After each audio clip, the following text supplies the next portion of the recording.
የሚችለው። እንደዛ አይነት ነገር በብልጽግና ፕሬዚደንት ውስጥ ሊኖር ይችላል ብዬ አልገምትም። ይሄንን ብዙ ጊዜ ተነጋግረናል። ህሊና ቢስ ናቸው። እሱም ሆነ ከሱ በታች ያሉት በሙሉ ህሊና ቢስ ናቸው። የሰው ልጅ ደም፣ የሰው ልጅ ስብራት ምንም አይመስላቸውም። 20 ሚሊዮንም አምጥቼ ጦርነት ለ20 ዓመት አስቀጥላለሁ ብሎ የሚናገር አንደበት ጸጸት ሊኖረው ይችላል ብዬ አልገምትም። አሁን ባሳየው ነገር ላይ ግን አንድ የምታየው ነገር አለ። አሁን ባሳየሃቸው ጎን ለጎን ባስቀመጥካቸው ምናልባትም በ6 ዓመት ወይም በ5 ዓመት የተለያዩ ንግግሮች ላይ የምታየው ነገር አለ። አንደኛው ይሄ የኤርትራና የኢትዮጵያ መካከል ያለው እሱ ያደረገው ግንኙነት የግለሰቦች ሳይሆን የህዝቦች ነው ያለው። አሁን የግለሰቦች አለመሆኑን ያን ጊዜ ሲቀርቡ የነበሩትን ትችቶች ለመዋጋት ያለው ነው። የኔና የኢሳያስ ሳይሆን የኤርትራ ህዝብና የኢትዮጵያ ህዝብ ነው፣ የኤርትራ መንግስትና የኢትዮጵያ መንግስት ነው። ያችን ለመዋጋት ነው በጊዜው ያሆኗን ያለው። ነገር ግን ተመልሳ ከ5 ዓመት በኋላ እንደምታስቸግረው አልገመተም ያን ጊዜ። አሁን ግን የሚለው ህዝቦች በትግራይ በኩል ያሉ፣ በኤርትራ በኩል ያሉ ትግርኛ የሚናገሩ ቋንቋ የሚግባቡ ቤተሰብ ሊሆኑ የሚችሉ ጎረቤቶች። ድንበር ማለት እኮ የሀገር ድንበር ማለት እኮ ዝም ብሎ መስመር ነው። በዛ ድንበር ላይ የሚኖሩ ሰዎች እኮ ጎረቤቶች ናቸው። እዚህ እና እዛ የምትለው አይደለም፣ ጎረቤቶች ናቸው። አብረው ቡና ሊጠጡ የሚችሉ ሰዎች ናቸው። እነሱ ህዝቦች ናቸው አይደለም እንዴ? ሁለቱም ህዝቦች ናቸው አይደለም? በትግራይ ያሉ እና እኮ እነሱ አንድ ላይ በሚመጡበት ጊዜ ለምንድን ነው ቡራ ከረዩ የመጣው? ህዝቦች የኤርትራ ህዝብና የኢትዮጵያ ህዝብ በትግራይና በኤርትራ ድንበር በኩል ያሉት አንድ ላይ በመምጣታቸው ለምንድን ነው ችግር የተፈጠረው? ለምንድን ነው መንገዶች የተዘጉት? ለምንድን ነው በዚያ አካባቢ እንቅስቃሴ ኤርትራ በኩል ሲመጣ ምንም ለማድረግ ያልፈለገው? መልሶ ነው የሚይዘው ማለት ነው። እሱ ከኤርትራ ጋር ከተገናኘ ለኢትዮጵያ ሲል ነው የሆነው፣ ለኢትዮጵያ ህዝቦች ሲል ነው። ሌላ ግን ከኤርትራ ጋር ከተገናኘ ሽርጉድ ነው።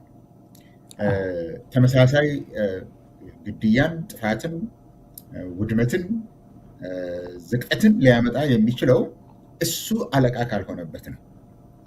ሌላው በሙሉ የሚያደርገው ግንኙነት እንደ ሽርጉድ ነው የሚታየው። ጸጸት ሳይሆን ያደረገው ነገር መልሳችሁ ዞራችሁብኝ እንደ ብሎ ያችን ለመዋጋት ያነሳው ነው እንጂ የጸጸት ጉዳይ አይመስለኝም። ፕሮፌሰር በጣም አመሰግናለሁ። ፕሮፌሰር ወደ የራስ ጎበናና ምኒልክ ጉዳይ ከሜዲያ በፊት በጥላቻ አማራ ቴሌቪዥን ላይ የተላለፈው ያው ጥምረቱን የማፍረስ ነው ዋናው ቃለ መጠይቁ ብዬ ነው የማስበው። ጥምረቱን በትግራይ በአማራና በኦሮሞ ታጋዮች ላይ ያለው ጥምረት ኦብቪየስሊ ምንም የሚደበቅ አይደለም። የሚደበቅ ክሊር የሆነ ጥምረት ነው። የሄደበት ርቀት ጥላቻ ለማስተማርና ከትግራይ ጋር በፍጹም እንዳትታረቅ የአማራ ጠላት ትግራይ ነው ብሎ ህዝብ እንደ ህዝብ ፈርጆ ብሎ የተናገረበት ብዙዎች ያገርም። ሰውየው ምንም ነገር ቢያገኝ ኒውክሌር ቢያገኝ እጁ ላይ ሊያፈነዳ ይችላል የተባለበት ቃለ መጠይቅ ነው የሰጠው። የመጨረሻ ቃለ መጠይቅ የሚመስል በአማራ ቴሌቪዥን ላይ ላይመለስ ሰጥቶ ሄደ ይመስላል። እስቲ ለተመልካቾች ትላንት አስተላልፈው ነው ነበር፣ ግን ፕሮፌሰር አስተያየት እንድሰጥበት አጭር ክሊፕ እንጋብዛለን። የአማራ ህዝብ እንደ ህዝብ በጠላትነት ፈርጆ የኖረው ማን ነው? የአማራን ህዝብ በድርጅቱ ጽሁፎች፣ ሰነዶች እንደ ጠላት አስቀምጦ እታገለው ያለው ኃይል ማን ነው? የአማራን ህዝብ እንደ ህዝብ በትግል ዘፈኖቹ፣ በፖለቲካ ሰነዶቹ ህዝብን በሚከፋፍል አንዱን ገዢ አንዱን ተገዢ፣ አንዱን በዳይ አንዱን ተበዳይ በሚያደርግ መንገድ የትርክት ስብራት ያልነውን የሐሰት ትርክት ብሔሮች ከብሔሮች ጋር የተጋመዱ የተዋሃዱ አብረው የኖሩ የተጋቡ ሳይሆኑ አንደኛው ያጠፋው አድርጎ የሳለው አሁን የምናየው ጥንቅጥ የፈጠረው የምን ፖለቲካ ውጤት ነው? ይሄ ወሳኝ ጥያቄ ነው ያነሳው። በእውነት በምን ደረጃ ላይ በዚህ ሰዓት ብልጽግና ያለበት ቁመና ይህን ሁላ በኢትዮጵያ ያሉ ትርክቶች የብሔር ብሔረሰብ ነው እንደዚህ ይሄ ነው የምታውቃቸው። ፕሮፌሰር ለአንተ ሂስትሪ አላስተምርም። ሰውየው የሄደበት ርቀት እንዴት ነው ያየው ፕሮፌሰር?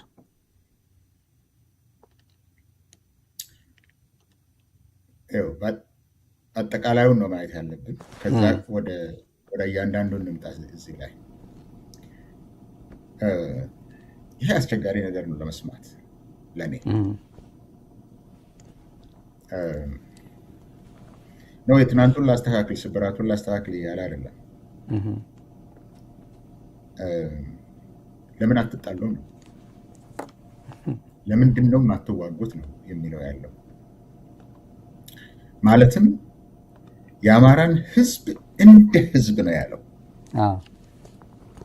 እንደ ህዝብ ፈርጆ የአማራን ህዝብ በጽሁፎቹ በፖለቲካ ሰነዶቹ እንደ ጠላት ፈርጆ መታገል አለብን ሲል የነበረው በፖለቲካ ጽሁፎቹ፣ በትግል ሰነዶቹ፣ በግጥሞቹ፣ በስሞቹ በሙሉ ይህን ሲያደርግ የነበረው ማን ነው? የሐሰት ትርክትን ፈጥሮ አንዱን ገዢ ሌላውን ተገዢ ሲያደርግ የነበረ ማን ነው? ብሔሮች እንደ ብሔሮች አብረው እንዳይኖሩ ሲያደርግ የነበረ ማን ነው? አይደለም ያለው። ከላዩ ላይ ስታይ ይሄንን ከላዩ ላይ ዝም ብለህ ሰርፌሱን ስታየው አማራን ይሄንን ሲያደርግ የነበረው ቲፒኤልኤፍ ነው ወይም የትግራይ ሰዎች ናቸው ለማለት ነው ይሄንን በላዩ ላይ የሚለው። ነገር ግን ከውስጡ አሁን ያልኩት ነገር አለ ስለ ህዝቦች እና ህዝቦች አይደለም የግለሰቦች አይደለም የህዝቦች ነው ሲል የተናገረው። የሚከሰው ነገር አለ። ይህን ሰውዬ የሚከሰው ነገር አለ። ትናንት ይሄንን ሲል የነበረው እሱ ነው። ትናንትም ይሄ እንደዛውን ብትወስደው በኢህአዴግ ውስጥ አይደለ የነበረው። ያንን ሲል የነበረው ያንን ስትሉ የነበራችሁት ኦፒዲዮ ውስጥ ያላችሁ እናንተው ናቸው። ከዛ ምንም ራሱን ለማንጻት አይችልም። ከዛ ዞር ለማድረግ አይችልም። አሁንም በስልጣን ላይ ያሉት ኦፒዲዮዎች ናቸው ይህንኑን እያካሄዱ ያሉት። ይህንኑ ያንኑ እሱ የተናገረውን እያካሄዱ ያሉት እኮ ዛሬ ኦፒዲዮዎች ናቸው። ዛሬ እኛ ኦሮሞዎች እንደ ኦፒዲዮ ስልጣን ይዘናል እና ይህንን ስልጣን ተጠቅመን ኢትዮጵያን መግዛት አለብን የሚሉት እነሱ ናቸው። ይህንን ሰው ይረሳል እንዴ?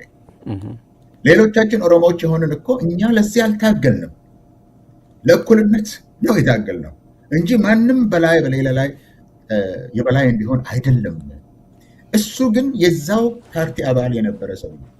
አሁንም እሱን ዶሚኔት ማድረግ አለብን የሚልና የሚናገር እየተዋጋ ያለው የራሱን የወንጀለኝነት ህሊና ነው። ይሄንን ታውቁታላችሁ አይደለም? ሁልጊዜ ሲናገር ራሱን የህሊናው ሲወቅሰው ወደ ሌላው ሊልኮ ይፈልጋል። አሁን ለምሳሌ እገሌን ማን ገደለው፣ ወደ ኋላ እንመጣበታለን። አጫሉን ማን ገደለው የሚለው ህሊናው እሱኑ ራሱን ስለሚወቅሰው በአደባባይ ላይ ይወጣና ማንም ሳይጠይቀው እኔ እኮ አይደለም የገደልኩት የሚል ያ የወንጀለኝነት ህሊናውን ነው እዚህ ላይ እየተጫወተ ያለው። እዚህ ላይ ያለው ዋናው ነገር እዚህ አዎ አማራና ትግራይን ተጣሉልኝ እያለ ነው፣ ጥያቄ የለውም። ነገር ግን በሌላ በኩል ደግሞ ያችን ህሊናውን የምትወቅሰውን ህሊናውን ፈጣሪ በውስጡ ያስቀመጠው እሱ ግን ሊገላትና ሊያፍናት የሚሞክረችን ትንሿን ድምፅ ለማፈን እየታገለ ነው ያለው። ያችን ዝም ለማስባል የምትቆጨውን ነገር ዝም ለማስባል ነው የሚሄደው። ሁለተኛ ነገር በዛ ደረጃ ብቻ ባንወስነው ጥሩ ነው። ዛሬ ያቺ የተናገራት ጉዳይ እዚህ በአንድ ቃለ መጠይቅ ላይ የተናገረው አይደለም። ይህን ቆይቷል ከጀመረ፣ በዚህ ሰሞን ቆይቷል ከጀመረ። ወደ ጋሞ ሄዶ ወላይታና ጋሞ ለምንድን ነው ሁልጊዜ የሚጣሉት? ወላይታና ጋሞ እኛ ምን አደረግናቸው? እርስ በርሳቸው እየተጣሉ ነው ይላል። እዚሁ ላይ ደግሞ ሶማሌና አፋር ይላል። እዚሁ በሰፊው ንግግሩን ካየኸው አፋርና ሶማሌም አብረው መቼ ኖሩ?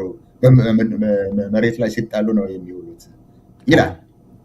በዚሁ ላይ ደግሞ ሰፋ አድርገው ስለ ኦሮሞና ስለ አማራም ሲያወራ ታየዋለ። ነገር ግን መታየት ያለበት ይሄ የቆየ ነው። ጎጃም ሄዶ ስለ አፄ ዮሐንስ አንስቷል። አፄ ዮሐንስ የሚለውን ደገመው እንጂ እዚህ ላይ ሰፋ አድርገው ደገመው እንጂ እዛም ሳለ እኮ አንስቷል። ጎጃሞችን እኮ አፄ ዮሐንስ ምን አደረጓችሁ? አፄ ዮሐንስ እኮ ጎጃምን እንዴት እንደበደሉ እናውቃለን። ይሄ ሁሉ ህዝብን አንድ ላይ ለማምጣት የሚሰራ አይደለም። የኢትዮጵያ ጠቅላይ ሚኒስትር ስለሆነ ሊያመጣው የሚችለው ጉዳት ካለው መድረክ የሚናገረው ነገር ሊያመጣው የሚችለው ጉዳት ከፍተኛ ስለሆነ የምትናገረው ነው እንጂ ይሄ ደግመህ እንኳን አትናገረው። ፍላጎትም ቢኖር ደግመህ እንኳን አትናገረው። እኔ እናንተ ደግመን እንኳን አንናገርም። ጎጃም ምዕራብና ምስራቅ እኮ አይስማሙም፣ ተዋደውም አያውቁም። ጎጃምና ጎንደር እኮ አይስማሙም። ከፍ ሲያደርግ ደግሞ የአማራ ሸኔ፣ የኦሮሞ ሸኔ አገር ሊያስተዳድሩ እኮ አይችሉም፣ ሁለቱም እኮ አይችሉም ይልሃል። ስለዚህ በሰፊው ሲካሄድ የነበረ ፕሮፓጋንዳ አሁን እዚች ላይ መታለች። አሁን የጠቀስካት ላይ በአማራ እና በትግራይ በኩል ግልጽ በሆነ ቋንቋ እየተናገረ ነው። ግን እነዚህ ጉዳዮች ላይ የመከፋፈሉ ስራ በዛ ብቻ የተወሰነ አይደለም፣ ረጅም ነገር ነው። እሱን ሰፋ አድርጎ ማየቱ ይጠቅማል ማለት ነው። ፕሮፌሰር የነካካው ነገር አለ። የአፄ ዮሐንስ ጉዳይ በአንድ ወር ባልሞላ ጊዜ በአንድ በኩል እሳቸውን ለማንቋሸሽ መጣ። አማራ ጠላት ትግራይ ነው ብሎ በአፄ ዮሐንስ በኩል ሊመጣ ፈለገ።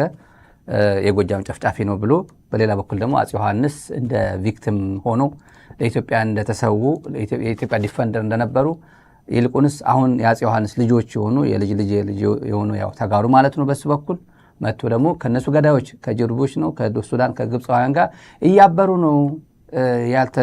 ያልተቀደሰ ጽምዶ ነው ያልተቀደሰ ጋብቻ ምናምን እያለ ጋብቻ ብሎናል።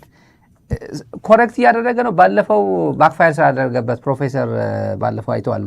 በሁሉም ነው የተወቀሰውና እሷን የባለፈው የደብረ ማርቆስን ኮሬክት ለማድረግ ነው የሄደው ወይስ ሌላ ትርክት ፍለጋ ነው የሄደው? እንዴት ነው የተገነዘብከው?